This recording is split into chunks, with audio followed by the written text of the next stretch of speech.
The first and most important step when you're introducing kids to programming is to set their expectations up front. This means helping them to understand that programming is just like learning any new skill. It requires work and perseverance to improve and build bigger and better things. This is essential to make sure they don't get frustrated when they can't build complex projects straight away.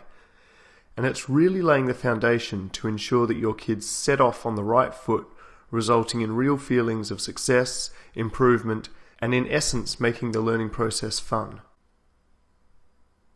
This chart shows how we as humans, and of course even more so our kids, react when given certain levels of challenge. What you can see is that if we challenge kids too early, when they've not yet developed the right level of programming skill, they're going to start getting lost, anxious, and frustrated.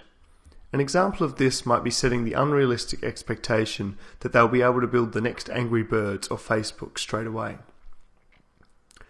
On the flip side, if we don't challenge and push our kids as they become stronger programmers, they're going to lose enthusiasm, get bored, and start thinking of programming as a chore rather than fun. So we need to make sure we keep introducing new concepts and challenging them to build bigger, better, and more complex programs. Getting this balance, as you can see in the chart, is what we call the flow channel, and this is where we need to try and place our kids. By setting early expectations, we'll make sure that our kids do not start anxious or bored, but they are positioned right in this flow path where they can begin to progress and grow as programmers. So we want to start off with simple programs, but make sure that they have real tangible outcomes, visuals to reinforce the sense of achievement, and a reasonable level of challenge to keep their interest high. This is no easy task, but if we can place kids in this flow channel early and encourage a passion and love for coding, you'll see that kids manage to direct themselves and bounce their way along the flow channel with very little support or direction. So one of the analogies we use to try and visualize and establish realistic expectations is the construction of a building.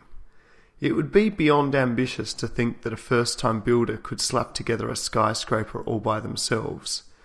In fact, just like building a skyscraper, large-scale software products and programming exercises, like building Twitter, Google, or any of the popular video games, involves a very large, very talented, and very experienced set of cross-skilled individuals. In fact, even constructing a small house involves an architect, builders, plumbers, electricians. And software is just the same.